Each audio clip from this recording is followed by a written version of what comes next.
Hi all, welcome back to Kerala P C talks. So ഇന്നത്തെ വീഡിയോയിൽ നമ്മളെല്ലാവരും നന്നായി പഠിക്കുന്നുണ്ട്, പക്ഷേ നമുക്കൊന്നും റാങ്കിലെത്താൻ പറ്റണില്ല അല്ലേ? അങ്ങനെ ഒരു പ്രശ്നം നമുക്ക് വരുന്നില്ലേ?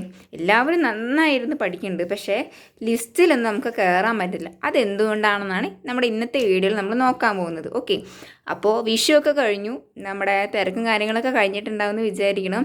നമ്മുടെ ടൈം ടേബിൾ ഇട്ടിട്ട് നമ്മൾ 2 ദിവസമായി, ഇന്നലെയും ഇന്ന് നമ്മൾ ഇട്ടിട്ടില്ല. കാരണം കുറേ പേര് കംപ്ലീറ്റ് ആയിട്ടില്ല എന്ന് പറഞ്ഞു, അതിന് ശേഷം ഇടാമെന്ന് പറഞ്ഞു. നമുക്ക് സമയമുണ്ട്. അസിസ്റ്റൻറ്റ് സെയിൽസ്മാൻ്റെ എക്സാം നമുക്ക് എപ്പോഴാണ് വരുന്നത്? ഓഗസ്റ്റ് ആ ഒരു മാസത്തിലായിരിക്കും അല്ലേ? അപ്പോൾ ആ സമയം വരെ നമുക്ക് എന്തായാലും സമയമുണ്ട്. അപ്പോൾ അത് പറഞ്ഞതുകൊണ്ട് മാത്രം ഞാൻ ഇടാണ്ടിരുന്നതാണ്. പക്ഷേ നാളെ രാവിലെ തൊട്ട് കറക്റ്റ് ടൈം ടേബിൾ ഞാൻ ഫോളോ ചെയ്യുന്നതായിരിക്കും. അപ്പോൾ അതനുസരിച്ച് നിങ്ങൾ പഠിക്കുക കേട്ടോ. ഓക്കെ, അപ്പോൾ നമുക്ക് നമ്മുടെ ടോപ്പിക്കിലോട്ട് വരാം. എന്താ പറയുക, നമ്മളെല്ലാവരും ഒരു ടോപ്പിക് കാണിച്ചാലും നമ്മൾ ഇരുന്ന് പഠിക്കും, നന്നായി പഠിക്കും. പക്ഷേ എക്സാം സമയത്ത് നമ്മൾ അത്യാവശ്യമൊക്കെ ചെയ്തിട്ടുണ്ട് പറഞ്ഞിട്ട് നമ്മൾ വീട്ടിലേക്ക് വരും. പക്ഷേ റിസൾട്ട് വരുന്ന സമയത്ത് നമ്മൾ ഉണ്ടാവില്ല, അല്ലെങ്കിൽ സപ്ലി ലിസ്റ്റിലൊക്കെ ആയിരിക്കും. സപ്ലി ലിസ്റ്റിലും വരാത്തവരുണ്ടാവും അല്ലേ? രാവിലെ തൊട്ട് വൈകുന്നേരം വരെ ഇരുന്ന് പഠിക്കുന്നവരായിരിക്കും. എന്താ പറയുക, ഞാനൊക്കെ ഇരുന്ന് പഠിക്കും.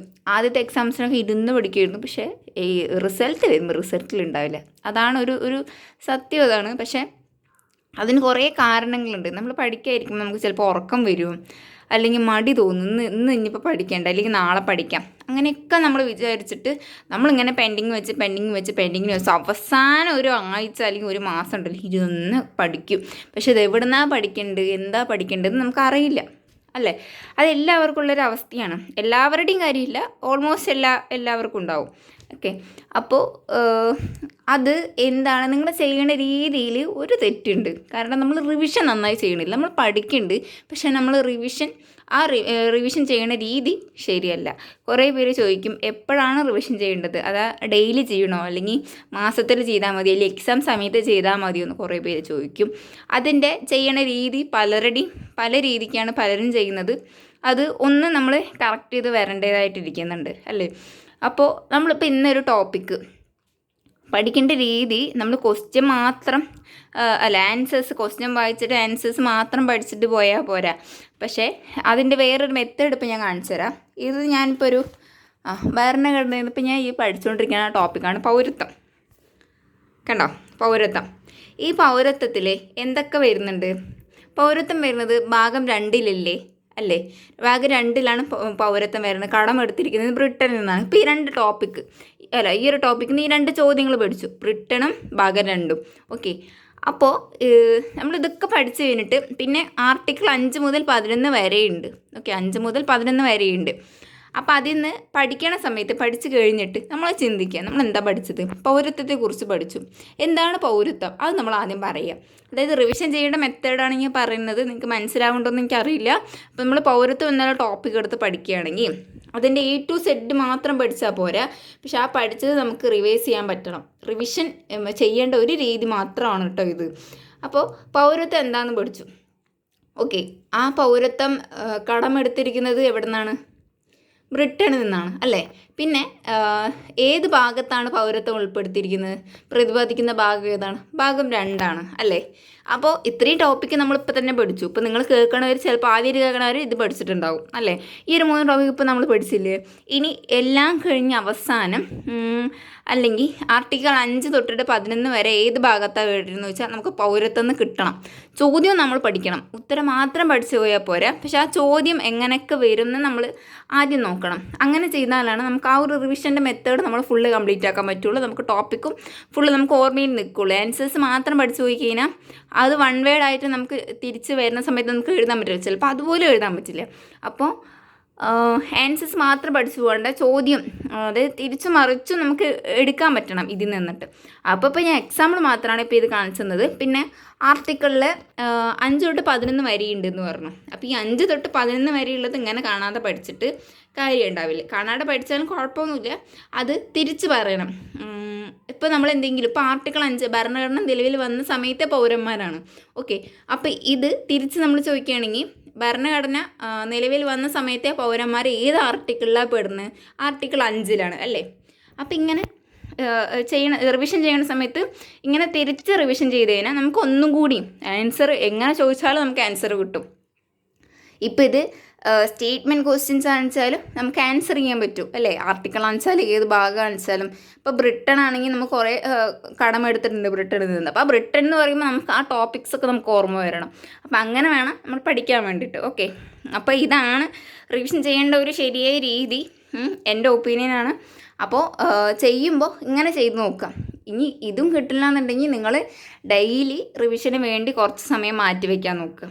പിന്നെ ക്വസ്റ്റ്യൻ പേപ്പർ നന്നായി വർക്കൗട്ട് ചെയ്യാൻ ശ്രമിക്കുക. എല്ലാ ടോപ്പിക്കും പൗരത്വമാണ്. ഇപ്പോൾ ഞാൻ എടുത്തിരിക്കുന്ന പൗരത്വമാണ്, അതുകൊണ്ട് പൗരത്വത്തെക്കുറിച്ച് മാത്രമാണ് പറയുന്നത്. പൗരത്വം എടുക്കുകയാണെങ്കിൽ ഇപ്പോൾ പഠിച്ച് കഴിഞ്ഞതാണെങ്കിൽ അതിൻ്റെ ക്വസ്റ്റ്യൻസ് യൂട്യൂബിലോ എവിടെയെങ്കിലും ടെലിഗ്രാമിൽ എവിടെയെങ്കിലൊക്കെ കിട്ടും. അപ്പോൾ അത് നോക്കുക. അത് എന്നിട്ട് എങ്ങനെയൊക്കെ ക്വസ്റ്റ്യൻസ് വരുന്നുണ്ട് വെള്ളം പോലെ പഠിച്ച് വെച്ചാൽ മാത്രം പോരാ, ക്വസ്റ്റ്യൻസ് അറ്റൻഡ് ചെയ്യാൻ നമുക്ക് പറ്റണം. അറ്റൻഡ് ചെയ്തിട്ട് നമുക്ക് എത്ര മാർക്ക് കിട്ടുന്നുണ്ട് അതൊക്കെ നമ്മൾ നോക്കണം. അപ്പോൾ PYQൻ്റെ ഇമ്പോർട്ടൻസ് ഞാൻ പറയാതെ തന്നെ നിങ്ങൾക്ക് എല്ലാവർക്കും അറിയാം.